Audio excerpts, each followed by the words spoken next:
Ah oui, il faut que je regarde. Je vais partir comme ça, tu penses à regarder.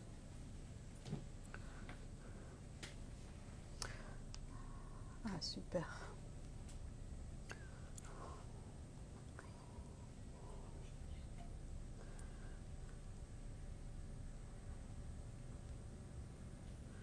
Bonjour. On va attendre un petit peu.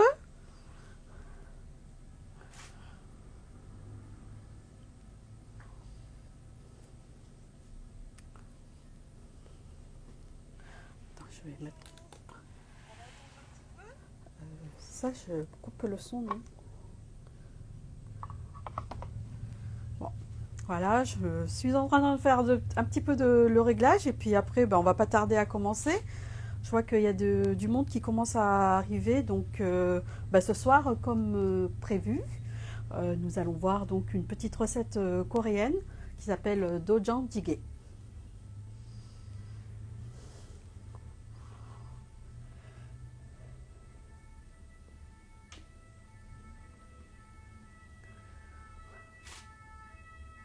Je vais encore patienter un petit peu, le temps que je laisse tout le monde se connecter, puis prendre ses aises, entre guillemets, pour commencer à cuisiner.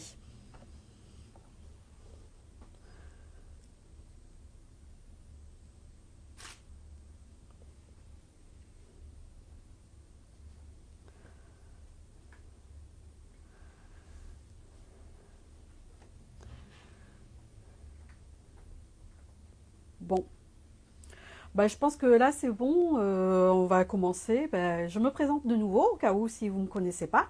Donc je m'appelle Caroline de la société Rangook. Donc on a une épicerie coréenne en ligne. On vend nos produits et puis bah, ce soir aussi à l'occasion, on va vous préparer une petite recette coréenne. Donc comme je vous disais, un dojang jjigae. Donc en fait c'est un petit ragoût à base de pâte d'haricots fermentés.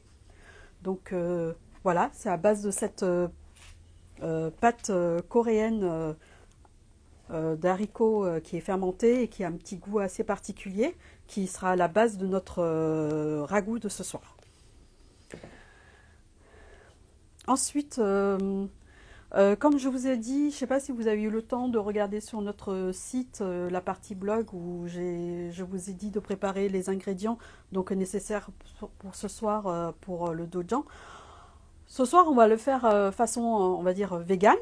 Donc, ce soir, j'ai opté pour un petit peu de courgettes, un petit peu de navet, un petit morceau de piment doux, et puis un petit morceau d'algue du dashida, et un petit morceau de tofu. Voilà pour mes légumes. Et ensuite, bah, à la fin de la vidéo, je vous en dirai un peu plus sur ces ingrédients un petit peu spécifiques, notamment bah, le dashima et puis le tofu que vous allez retrouver. Voilà, comme ça vous en saurez un petit peu plus sur tout ça. Donc, on va commencer. Tout d'abord, on va lancer le feu. Alors, moi aujourd'hui, j'utilise un petit pot assez particulier et assez traditionnel. C'est un petit pot en terre qui s'appelle le tobagi. C'est un pot à base en céramique et traditionnellement coréenne. Elle s'utilise essentiellement comme vous pouvez voir, sur une gazinière plutôt, puisqu'elle n'est pas du tout à induction. Ou vous pouvez aussi l'utiliser sur, comment ça s'appelle, le, la vitrocéramique, mais je ne le recommande pas. Je préfère vous garantir l'utilisation sur un feu à gaz. Donc voilà, je vais commencer à lancer 500 ml d'eau dans un tobagi. Si vous n'avez pas, vous pouvez opter pour une petite casserole, ça fera l'affaire. Voilà. Et pendant ce temps que l'eau se lance pour l'ébullition, je vais commencer à couper le navet. Alors, moi j'ai pris un petit bout de navet long. Euh, les navets longs que vous pouvez retrouver en grande surface aujourd'hui. Et je vous recommande soit ceux-là, mais si possible pas les rondes, elles sont pas, c'est pas pareil. Voilà. Ben là, je les coupe en 4 et des petits quartiers pas très épais. Je sais pas si vous voyez bien. Un petit quartier, voilà. Pas très épais, comme ça, elles vont pas mettre trop longtemps à cuire. Donc, c'est parti. Voilà. Le temps que l'eau bout, on a le temps de faire ça tranquillement. Nos petits légumes.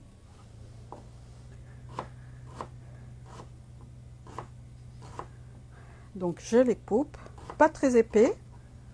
Là, ça fait à peu près un demi centimètre d'épaisseur. Voilà. Et je laisse ça de côté. Pendant ce temps aussi, pour la soupe, au moment où ça va lancer l'eau, je vais mettre le petit morceau d'ashima dans l'eau. Elle va, en fait, comment dire, donner un arôme particulier à mon petit bouillon. Et c'est un rehausseur de goût assez naturel. Et comme ben, on a encore le temps, ben, on va passer au découpage de la courgette. Alors la petite courgette, un petit morceau, là j'en ai à peu près, j'avais à peu près 80 grammes de navets, là j'en ai à peu près 80 grammes de courgettes. Ça semble pas beaucoup, mais additionné avec les autres légumes, à un moment, votre bouillon va déborder. Donc c'est pareil, là j'ai coupé en demi au sens de la longueur, et puis un demi centimètre d'épaisseur.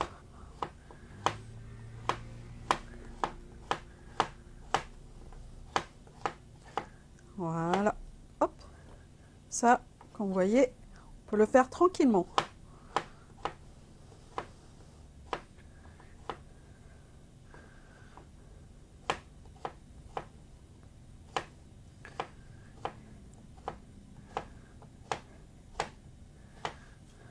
Voilà.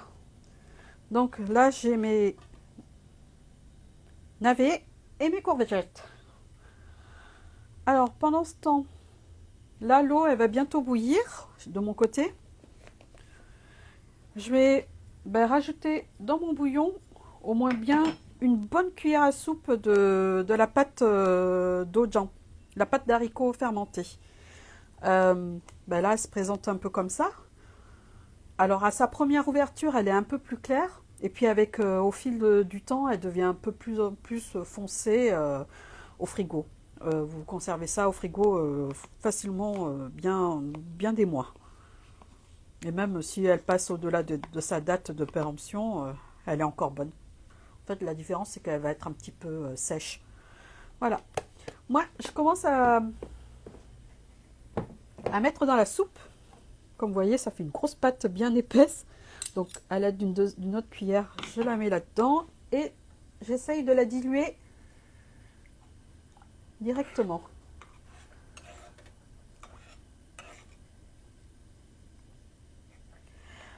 Alors, comme tout à l'heure, je vous ai expliqué, ce soir, je prépare donc une soupe un peu plus végétarien ou végane.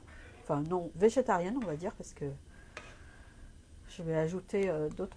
Mais si vous voulez, on peut ajouter des protéines, si vous aimez ça, par exemple de la viande de bœuf ou bien des fruits de mer. Si vous avez pris de la viande de bœuf, c'est dès qu'elle va bouillir, la soupe, ça sera en priorité, on mettra la viande et ensuite les légumes, parce que ça prendra un peu plus de temps pour cuire. Ah, alors, j'ai un petit peu le temps de regarder l'écran. Alors, le nom de la pâte, ça s'appelle du dojan. C'est une boîte de couleur marron et c'est de la pâte d'haricots fermentée. Vous avez donc la marque Saint-Pio chez nous, ou encore la marque Saint-Pio sous ce format-là aussi, et aussi sous la forme de la marque H&Le. Voilà, c'est la même chose, c'est de la pâte d'haricots fermentée, du dojan.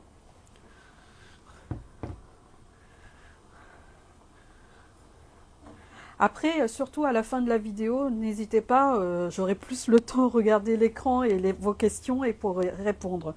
Donc ne vous en faites pas. Si je m'excuse si je saute un peu les questions.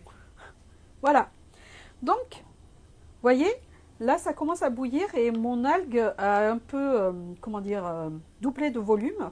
Ça c'est pas grave, on peut le laisser dedans. Et je vais commencer à mettre les navets. Pourquoi les navets? Tout simplement parce que ça prend un peu plus de temps à cuire. Voilà. Donc on va y mettre nos navets. Vous voyez, c'est tout simple. J'y vais tranquillement parce que ça éclabousse. Voilà. Hop.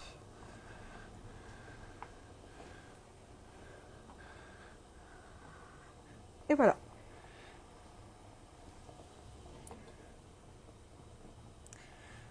Ben là, à ce moment-là, je vais laisser bouillir un petit peu tranquillement. Encore une fois, tout simplement pour que les navets cuisent. Et pourquoi je mets les en premier? Parce que ça va cuire plus vite que les courgettes. Voilà. Je vais baisser un peu mon feu parce que mon toubagui est assez puissant. Et en fait, l'avantage d'un pot en terre comme ça, c'est que ça va garder la chaleur bien longtemps après la cuisson. Hop, je baisse le feu encore parce que c'est pas assez. Voilà, jusque là, il n'y a pas trop de difficultés, comme je vous ai dit. Je vais baisser encore le feu, c'est un peu compliqué. Voilà. Bon, voilà, c'est assez puissant. Ah bah, je savais.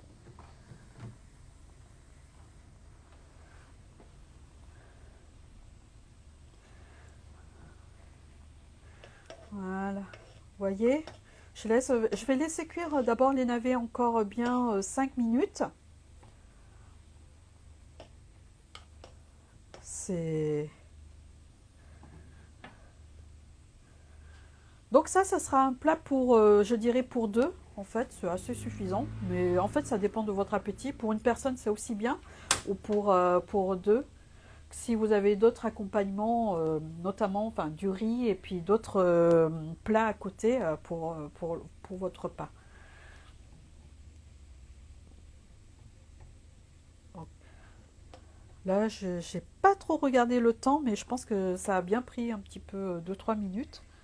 Je vais laisser tranquillement cuire. Pendant ce temps, eh ben, je peux m'occuper du piment. Ça, c'est optionnel, si vous voulez ou pas.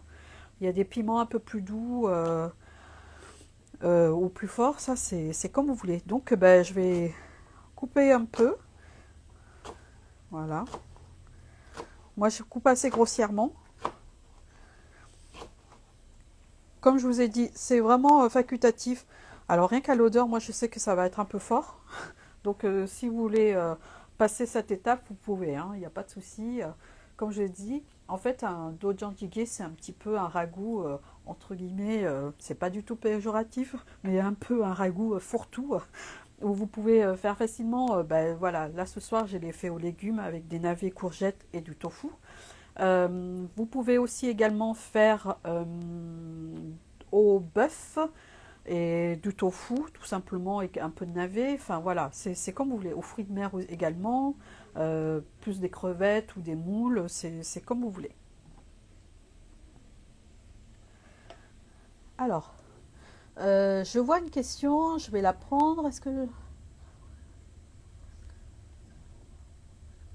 Ah, pour faire du dojanjige, c'est très bien une casserole. Voilà.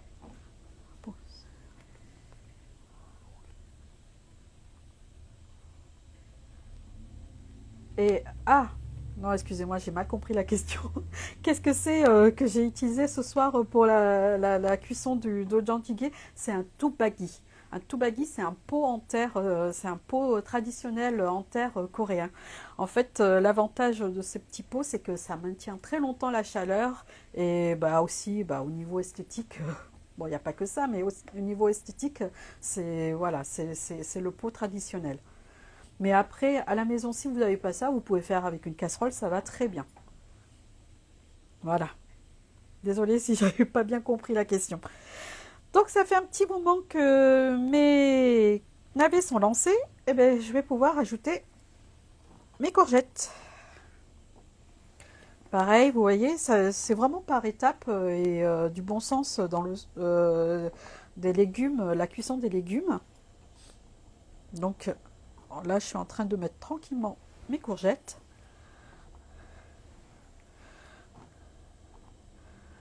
Voilà, hop, c'est fait. Et pareil, on va laisser bouillir et cuire au moins bien 4-5 minutes. Alors à quoi j'ai vu que mes navets étaient à peu près cuites? Tout simplement, elles ont une couleur un peu plus, elles commencent à devenir un peu plus transparentes. Au départ, elles étaient plus opaques et à la cuisson, là, elles deviennent un peu plus transparentes. Donc ça veut dire qu'elles commencent à être cuites. C'est pas la peine d'attendre plus longtemps. Vous voyez, c'est vraiment un petit plat tout simple qui est fait assez rapidement et qui dépanne bien vos soirées.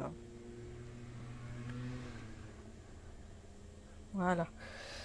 Alors, alors, oui, un toubagui. Oui, ça va sur une plaque. Une plaque. En fait, ça va sur. Le toubagui va sur une plaque plutôt, je dirais, un réchaud à gaz et pas une plaque à induction. Ça ne va pas du tout avec dessus. C'est pas fait pour. Voilà. Donc, j'espère que c'est clair. Bah, n'hésitez pas. Non, ça ne va pas sur une plaque à induction. Alors, je vais reprendre encore sur un toubagui. C'est un pot en terre. Donc, en fait, il a un fond, si vous voulez, qui n'est pas du tout adapté à une plaque induction. Elle est granuleuse et terreuse, enfin, comme de la céramique. Et donc, elle va directement sur un réchaud à gaz, enfin, où vous savez, tout ce qui est gazinière, vraiment. Et vitrocéramique, je n'ai jamais tenté, mais je pense que c'est assez risqué. Voilà. J'espère que c'est un peu plus clair. Après, je pense que c'est parce que vous êtes arrivé en cours de la vidéo, donc il n'y a pas de souci si, au niveau des questions. Alors, pour l'instant, ben, je vais laisser cuire encore 3-4 minutes à chaque fois, hein, on va dire les légumes. Je vais m'occuper du tofu. Alors là, j'ai pris un petit morceau.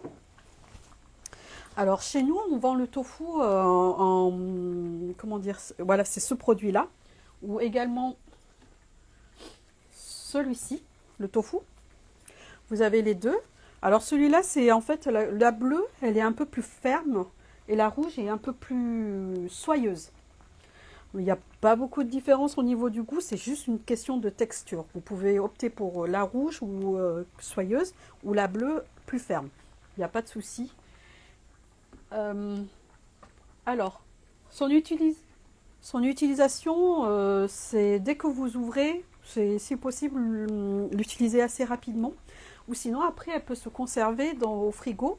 Vous mettez dans un petit Tupperware avec un peu d'eau et un couvercle. Voilà, comme un peu la mozzarella. Donc là, mon petit morceau de tofu, j'ai pris un petit morceau. Attends, ben, cette fois-ci, j'ai pris la soyeuse. Elle est très, vous voyez, très fragile. Donc là, je vais couper en dés. Voilà, je l'ai coupé. Ouais, je vais la couper en dés. À peu près, ça fait 1 cm de chaque côté. Ça fait des petits dés. Voilà. Quand vous prenez, c'est très délicat. Ça fait ça. Voilà.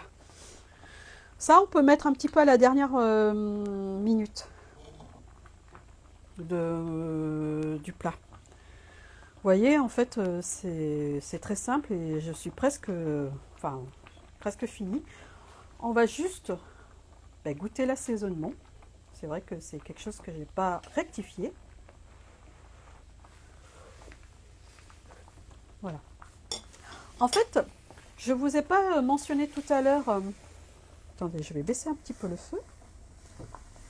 Voilà. C'est assez fort. Je ne vous ai pas mentionné tout à l'heure de mettre du sel parce que c'est déjà salé. Donc là, je viens de mettre à peu près une bonne grosse cuillère à soupe de dojan dans 500 millilitres d'eau. Au niveau assaisonnement, elle me semble déjà bien. Voilà, c'est pour ça là je rajoute rien. Sinon, si vous semble encore fade, soit vous pouvez rajouter de nouveau un petit peu de dojan, soit vous pouvez mettre une petite pincée de sel ou de la sauce soja. Par exemple, en sauce soja, voilà. Moi, j'ai celle-ci qui est une sauce soja pour soupe. Elle est très salée, donc il faut faire attention quand vous la mettez. Voilà. Ok. Là, je relance. Je suis obligée de couper un peu le feu parce que j'arrive pas à régler mon feu. Sinon, il est très puissant. Donc, au niveau assaisonnement, c'est parfait pour moi. Après, c'est chacun comme mieux. Alors, pareil, là, je vais rajouter un peu de la poudre de piment coréenne. En fait, c'est en coréen, donc du gochugaru. Ça, c'est optionnel. Si vous n'aimez pas et que, par exemple, vous voulez pas quelque chose de très épicé, vous en mettez pas. Mais de toute façon, elle n'est pas très forte, donc c'est comme vous voulez.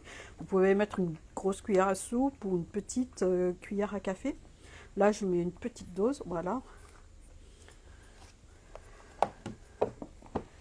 Dans mon petit bouillon, ça va lui donner un petit côté relevé, mais sans être piquant, pas trop piquant en tout cas.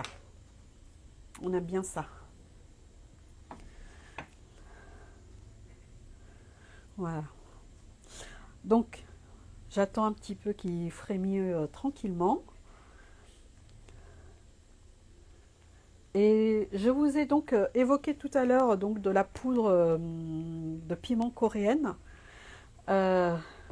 C'est donc en fait ce produit-là, c'est la même poudre de piment qu'on utilise pour faire le kimchi. Donc comme vous pouvez voir, moi j'ai transvasé dans un petit contenant et le reste, en fait, je l'ai mis au congélateur. C'est une astuce parce qu'en fait, si vous laissez trop longtemps à l'extérieur, elle va s'oxyder et devenir de plus en plus noire, la couleur rouge.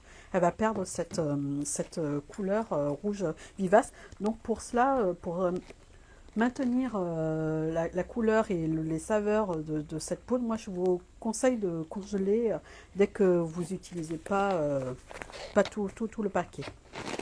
Et elle se conservera encore plus longtemps. Voilà. Ensuite, ça y est, mes légumes commencent à être cuits. Vous voyez, c'est tranquille.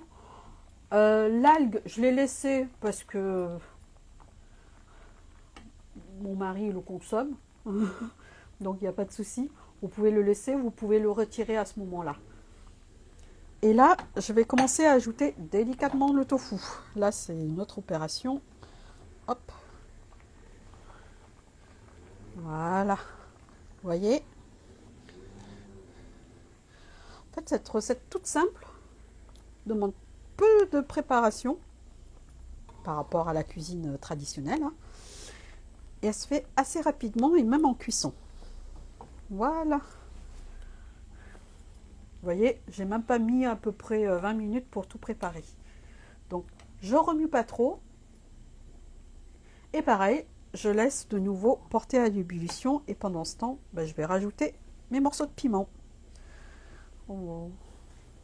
à l'intérieur. Et c'est prêt. Hop. Alors, vous le sentez pas d'ici, mais ici on le sent bien. On sent très très bien cette pâte d'haricots fermentée. C'est une odeur assez spécifique, mais très très bonne.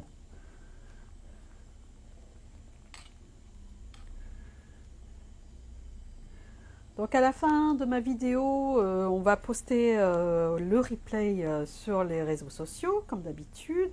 Et aussi le lien et les détails, vous pouvez retrouver ça sur notre site, donc www.épicerie-coréenne.com. Et il y a une partie, la catégorie blog, où vous pouvez retrouver les détails de la recette de ce soir. Donc voilà, elle cuit tranquillement. Ce soir, Je vous montrerai le rendu tout à l'heure avec le riz et puis ça sera notre dîner de ce soir. Euh, Elle sera à servir très très chaude, hein. On aime, en plus c'est un bon moment de manger une bonne soupe bien chaude. Et si vous voulez aussi, vous pouvez ajouter une petite, quelques gouttes d'huile de sésame avant de servir. Voilà. Je vous avoue que ma recette elle est prête. Là, je ne vais pas pouvoir vous montrer un peu plus proche parce que c'est très chaud, mais c'est prêt. Et bien maintenant, à présent, si vous avez des questions, n'hésitez pas, je suis disponible. Là, je peux lire l'écran de donc et vos commentaires. Oui, eh ben, ça sent très bon là, rien que l'odeur embaume la pièce là. Donc il n'y a plus qu'à, dans même pas 30 minutes, on sera à table déjà. Donc je vous résume un petit peu et je vous représente un petit peu les produits. Comme ça, si vous avez des questions dessus, n'hésitez pas, c'est le moment. Donc je vous ai dit ce soir, donc j'ai préparé un dojan jjigae à pâte de dojan qui signifie pâte d'haricots fermentée. C'est celle-ci. Vous le retrouvez sur notre site et ainsi que sous différentes marques. Hein. Nous avons donc la Sampio et puis la version premium Sampio et la version Haechanle. Ensuite, moi personnellement pour relever et rehausser le goût de mon bouillon, j'ai utilisé un petit morceau d'algue, la dashima, ou connue sous le nom de kombu. C'est en fait un paquet comme ça. Vous voyez, il y a des petits morceaux de carré, enfin rectangle déjà coupés. Donc, il suffit de mettre dans un bouillon, ça sera un rehausseur de goût naturel. C'est vraiment le secret de mes petits bouillons. Donc, vous avez donc la marque Chongchongwan. Voilà. Ou sinon, bon, celui-là, c'est ce que j'ai utilisé. Un grand morceau comme ça de dashima, de la marque Sampio. Et comme là pour ce soir par exemple, c'est ce que j'ai fait. J'ai pris un petit morceau et je découpe au fur et à mesure, de voilà ce que ça donne après à force de découper des petits morceaux pour cuisiner. Ensuite, je vous ai parlé un peu de poudre de piment. C'est celle-ci que j'ai utilisée ce soir. J'en ai donc transvasé dans un petit contenant que je laisse à l'air libre et qu'avec le temps, attention, ça s'oxyde et la couleur devient de plus en plus foncée. Et sinon, après, l'astuce, c'est de congeler ceci et ça va maintenir le produit. Voilà. Alors, je lis les questions dans les amis qui avaient de l'ail. On peut mettre de l'ail à quel moment? Vous pouvez mettre de l'ail au moment quand vous lancez le bouillon, c'est-à-dire lorsqu'on a mis du dojan. Après, si c'est un petit peu à la fin, c'est pas très grave. Hein, mais ça va vous donner un petit goût aillé. Là, ce soir, j'en ai pas mis parce que j'en avais plus. Et d'ailleurs, j'avais même plus d'oignons verts pour en mettre un petit peu dessus. Ça aurait été meilleur pour mon petit bouillon. Mais bon, après, vous pouvez le faire avec ce que vous avez. Donc, j'espère que j'ai répondu à la question. Après, quelle quantité environ pour le dashima? Le quantité, c'est c'est horrible de dire ça, mais c'est un peu au pifomètre. Non, c'est pas vrai. Là, pour 500 millilitres, j'ai mis un petit bout de carré qui devait faire du 8 sur 5 cm. Un petit morceau comme ça. C'est largement suffisant. Après, plus vous avez du bouillon, jusqu'à 750 millilitres d'eau, vous mettrez un peu plus gros. Mais si vous partez du 500 millilitres, un petit morceau de 5 sur 8, c'est déjà pas mal. Voilà. Alors, j'espère avoir répondu pour les questions de Dashima. Ensuite, je n'arrive pas à vous trouver sur Google Maps. En fait, on est une boutique en ligne, donc vous pouvez commander sur notre site et ensuite on fait la livraison chez vous directement. Et la livraison est offerte à partir de 49 € d'achat. Et après, si vous êtes sur Avignon, vous avez la possibilité de commander en ligne et de venir récupérer à notre agence. Voilà. Mais on est sur Avignon. Donc si vous avez d'autres questions, n'hésitez pas. Mais en tout cas, j'espère que mes explications ont été assez simples. Et le fait de rien que vous montrer comment cuisiner un bon petit ragoût en direct comme ça, et que, vous voyez, c'est pas difficile la cuisine coréenne, il faut se lancer. Ah ben voilà, j'espère que vous allez tenter d'autres recettes.